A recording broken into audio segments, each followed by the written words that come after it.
You've been planning it for years. You know exactly what you want. You want a piece of property that you can retire to. Might be large acreage. You're going to build a house on a hill overlooking a river. You can envision it, but you've spent the last 15 years going to work meetings every day, 5, 6, 7 days a week, flying around the country. You got to go sell something here. You got to visit these clients there. And the whole time while you're doing this, the price of land has been absolutely soaring. But what if I told you that there's still states that you can buy land for a pretty cheap price, all things considered? I'm talking wide open landscapes, plenty of elbow room. If you want to build off grid, if you want to build a homestead or a farm or whatever on this, you can find it and you're not going to pay through the nose for that land. So in this video, I'm going to tell you the top 10 states to find the cheapest land, but I'm not talking just a cheap piece of dirt. Now, the lands are going to vary from deserts to mountains to green, just depending on what's in that state. So there's something there for everybody, but we're not talking just the cheapest dirt available. We're talking something that is going to give you what you've been looking for, that peace of mind, that freedom to do what you want to do on your own piece of dirt. So whether you're looking for a custom home, whether you're looking for a weekend getaway, a place to go hunt in the fall, regardless, right now we're going to start looking at what's available and affordable for you. Number 10 on the list, the first entry is Oregon. Average cost of an acre of land in Oregon is about $8,600. Now, granted, you're not going to find anything waterfront or on the beach for $8,600 an acre, but it gives us a start. Now, if you've never been to Oregon, you're not sure if you would like it or not, here's what you're going to find there. You're going to find a huge diversity in actual types of land. You've got rainforest out along the coast, and then as you get out towards the eastern side of the state, you're going to have high desert. You've got mountains, a ton of old volcanoes and volcanic activity there. So there's a huge variety of different things there. If you are a fan of the outdoors, if you love to hike, hunt, fish, chances are you're going to like Oregon. Also, if you're an ecological person, if you want to kind of be one with nature, and that's something that's important to you, and being in pure spaces that haven't been, really screwed up or altered by a bunch of building, as long as you get outside of the main cities, you're going to absolutely love Oregon. Number 9 on the list is South Dakota. Now, South Dakota comes in a little bit cheaper at about $7,800 per acre. And a lot of people's first reaction to South Dakota is, why in the hell would I move to South Dakota? Well, first, talk about fertile farmland. If you want to homestead, if you want to have cattle or something like that, South Dakota could be a really good option for you. Also, again, outdoors, camping, hunting, hiking, fishing, stuff like that. Perfect in South Dakota. And the most important thing is, at this point in your life, if you're trying to get away from other people, you may have lived in Houston or New York City or San Francisco your whole life, and you're ready to just get out in peace and solitude. South Dakota has a really low population, so you can be assured of not having to deal with your neighbors on a daily basis, hear their music playing or their loud cars or all that other stuff. If you're looking for peace and tranquility, South Dakota could be an option, and for $7,800 an acre, it's a pretty cheap option too. Number 8 on the list is Oklahoma. Oklahoma's coming in at about $7,600 per acre. And a little bit like South Dakota, a lot of people go, Oklahoma, why would I want to move there? I'm telling you, Oklahoma has absolutely beautiful parts, especially if you're looking kind of central and east.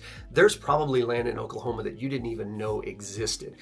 Lakes, absolutely incredible lakes. Lake Eufaula has more land that's shoreline than the Gulf Coast. That's incredible to me. So Oklahoma is really a great spot, again, for outdoors people. And I keep coming back to this because that's something I really like too. But outdoors people are going to love Oklahoma. But also, if you're a fan of different cultures, obviously Oklahoma, you've got a ton of history there with Native Americans and things like that. And when you go and experience Oklahoma, that stuff is very easy to be seen.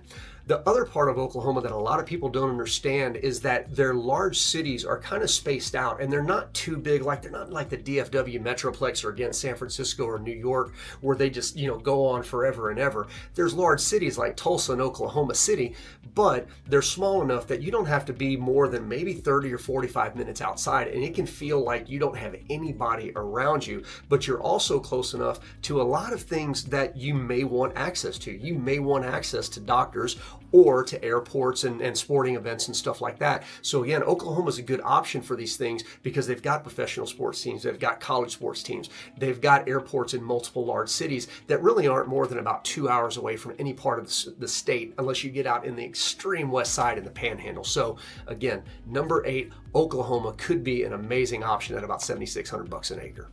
Number 7 is Kansas. Now, if you can see a little bit of a theme, we're talking about this stuff, a lot of it is going to be in the heartland. I know number 10 was Oregon. There's a couple other ones that are further out.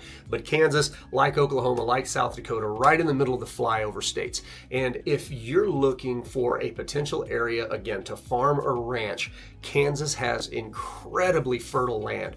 That's a lot of what goes on there and why people always say, oh, there's nothing in Kansas but cornfields. Well, it's because the land is fertile. So if you want or think you may want to farm and ranch as your next passion in life, could be a really good option, again, at about $7,200 an acre. The other thing that Kansas has a lot of is outdoor activities. Again, you've got fishing and you've got hunting, white-tailed deer hunting, absolutely incredible. In addition to stuff like quail and pheasant, duck hunting, goose hunting. If you're a hunter or an outdoors person that really enjoys that, Kansas could be an incredible option for you. And again, getting right into the middle of it here, $7,200 an acre, you can buy a pretty big piece of property to build on up there. Keeping with the theme of staying right in the middle of the United States, number 6 is North Dakota. Personally, I'm not moving to North Dakota. I don't love the cold that much, but at $6,900 an acre, really, really affordable land. And what North Dakota is really known for is huge pieces of property and lack of urbanization. There's not a whole lot of major city centers up there. So, a lot like if you go from the northern US west, when you're talking about places like Montana, Wyoming, South Dakota, North Dakota, you're getting pristine land and you're not having to deal with a lot of civilization. And that can be extremely, extremely appealing to you. So if you're looking for that isolation, that lack of urbanization, or again, if you may want to farm or ranch or hunt, great hunting up there as well, North Dakota, $6,900 an acre, not a bad option.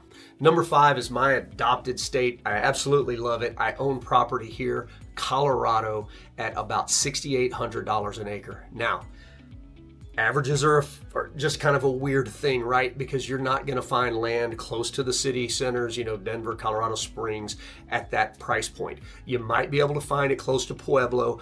Pueblo's a little bit flatter, and you're going to be able to find it east as well. But I can tell you now that as you get to the western side of the state, on that side, you're also going to be able to find cheaper land. What is Colorado going to actually do for you? Well, first of all, even if you're not in the mountains, if you love mountain views, you're going to be able to find mountain views. Even if your land's a little bit flatter, that's where the cheaper land is, you're going to be able to see the mountains in a lot of cases. Nothing like waking up in the morning, walking outside on your back porch, looking up and just seeing the Rocky Mountains. It's absolutely incredible. The other type of thing that you're going to be able to do in Colorado is get outside nonstop. It's one of the most incredible outdoor states there is. That's the reason I love it. Starts with hiking. You can do mountain climbing, obviously. You've got skiing, obviously. I personally love fishing. One of my favorite things when we're to do up there is when we're out hiking, I take my little bitty fishing rod, find mountain streams, and I go catch trout. And most of them are not bigger than 6 or 7 inches, but there's something about fishing a pristine mountain stream and catching a trout when there's nobody else around you. So again, Colorado is going to be one of those states where if you love the outdoors, you're going to love it. If you like a little bit of cooler weather, you're going to have some cooler weather up there. But also, even as you get out on the western side of the state, you're never going to be more than maybe about 3 or 4 hours to the major cities, Denver and Colorado Springs, than you would be anywhere else. So you're going to be close to areas that have all of the major metro things that you can do. And even if you're on the west side of the state, there's airports out there that you can easily jump on a flight into a major metro to get a flight anywhere else in the world. So at 5, Colorado, $6,800 an acre, hard to beat. All right, now we're starting to dip into the south a little bit. Number 4 is Mississippi, coming in at about $6,500 an acre. Mississippi is going to be known for a few things. Again, very, very fertile land. I mean, you're right there along the Mississippi River, obviously. So the vast majority of that is going to be really fertile land. You're in the south. You're also going to have opportunities for huge, huge old growth trees. And most importantly to me is if you're looking for something that's a little bit more laid back, a little bit of a rural lifestyle, Mississippi could be just an amazing place for you. If you've never been, there's a lot of old small towns that, let's be honest, the South gets a lot of negative connotation for these old small towns that have been there forever. But if you've never been there, if you've never actually interacted with the people, you really need to do it. Now, it may take some getting used to for you, but go there, try it out and see, hey, is this an opportunity for me to be in a place just with the kind of people that I want to be around? Because what you're going to find is there's going to be a lot of retirees down there. It's going to be a lot of people that are just really, really friendly. That's what you're going to find most of the South. And it's also going to give you opportunities. Again, if you're looking for farmland, something to run cattle on or something like that, Mississippi is going to be a really good option for you. The other person that's going to really love Mississippi, again, with all the water making it fertile land, you're going to have great hunting and fishing opportunities as well as those agricultural opportunities. So again, number 4, Mississippi, really, really getting down to our cheapest places to buy land, but that does not mean that the land is ugly. Holy cow, Mississippi's got some beautiful places. Number 3 is Arkansas. We're in the top 3 now, so our price here is $4,000 an acre on average. So everything else from here on out is going to be under 4,000 acres. Arkansas, if you've never been to Arkansas, there's such a huge diversity of the land. You've got prairie and plains, huge grasslands, you've got awesome forests. And then if you get up to the northern side, you've got the Ozarks, which are absolutely incredibly beautiful. So you're going to have everything from, kind of small mountains that get snow and stuff in the winter, but in the summer, you're going to have that warmer climate that most of the South actually offers. So Arkansas, really, really great opportunity for people who enjoy, again, the outdoors, people who may want to homestead or live off grid. Arkansas is a great option for that as well.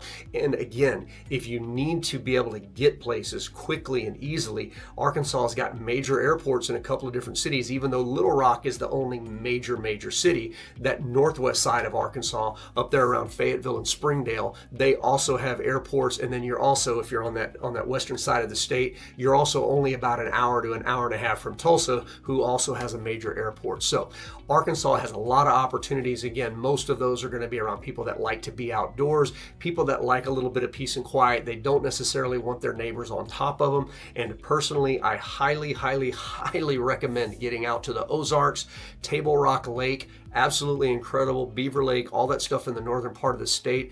If you are a fisherman or a fisher person, you're going to absolutely love Arkansas.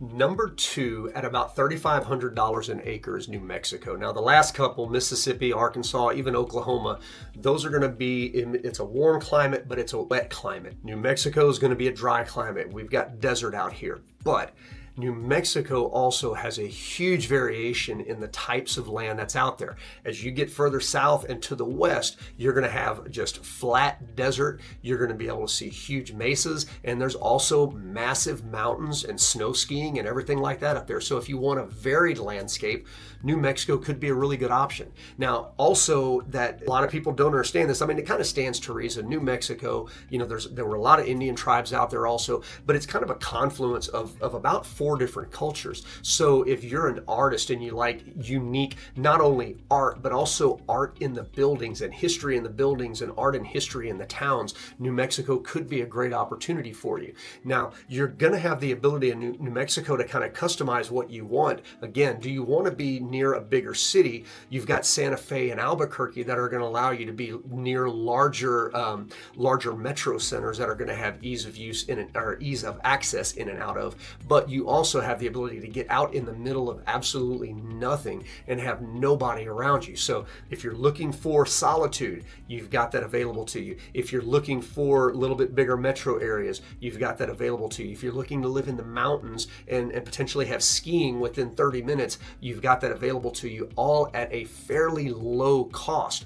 The other thing that New Mexico is really, really good for because of that low cost of land is off-grid living. If you wanted to load up your RV and go drive out to your property and live there indefinitely and throw up a solar panel and bring your water with you, New Mexico is a great opportunity for you because you can do it really, really cost effective. Now keep in mind, if you're not familiar with any of these locations but they sound interesting, you're going to want to make sure you get local knowledge there on the ground. So if you're looking for land in a different state and you don't know who to reach out to, let me know. I know agents all around the US that I'm more than happy to put you in contact with, and people who are like me, people who understand land and what people who want land want out of life. We're a little bit different animal from people who are okay with living in the city all the time. And the agents that I know in these other states, the vast majority of them are like you and I. So number one, at under $3,500 an acre is Wyoming. Wyoming is for the person who wants to see nature untouched. They don't want the development. They want to be able to look out on their land, and maybe you want to buy 400, 500, 600 acres and not see anything other than your land, maybe some mountains, some massive trees, maybe a herd of elk, something like that. Wyoming's going to be the place for you. Now, Wyoming may not be the place if you don't like the cold because it gets bitterly cold there in the winter, but it could be if you're looking for a place kind of for a summer getaway. Let's say you live in Texas and you want a summer getaway, Wyoming could be a great option, especially if you like fishing, hunting, being outside. And let's be honest, if you don't want to walk outside at night and see stars, stay the hell out of Wyoming because the skies up there are absolutely incredible. I mean, they call that area the Big Sky area, but if you don't want to see stars, stay out of Wyoming because when there's no moon, it is pitch black and the only thing you're going to see is stars. So if that's not appealing to you, you may not want to look at it, but for under $3,500 an acre and buying the ability to buy a massive piece of property and not see people, man, Wyoming could be a great, great option.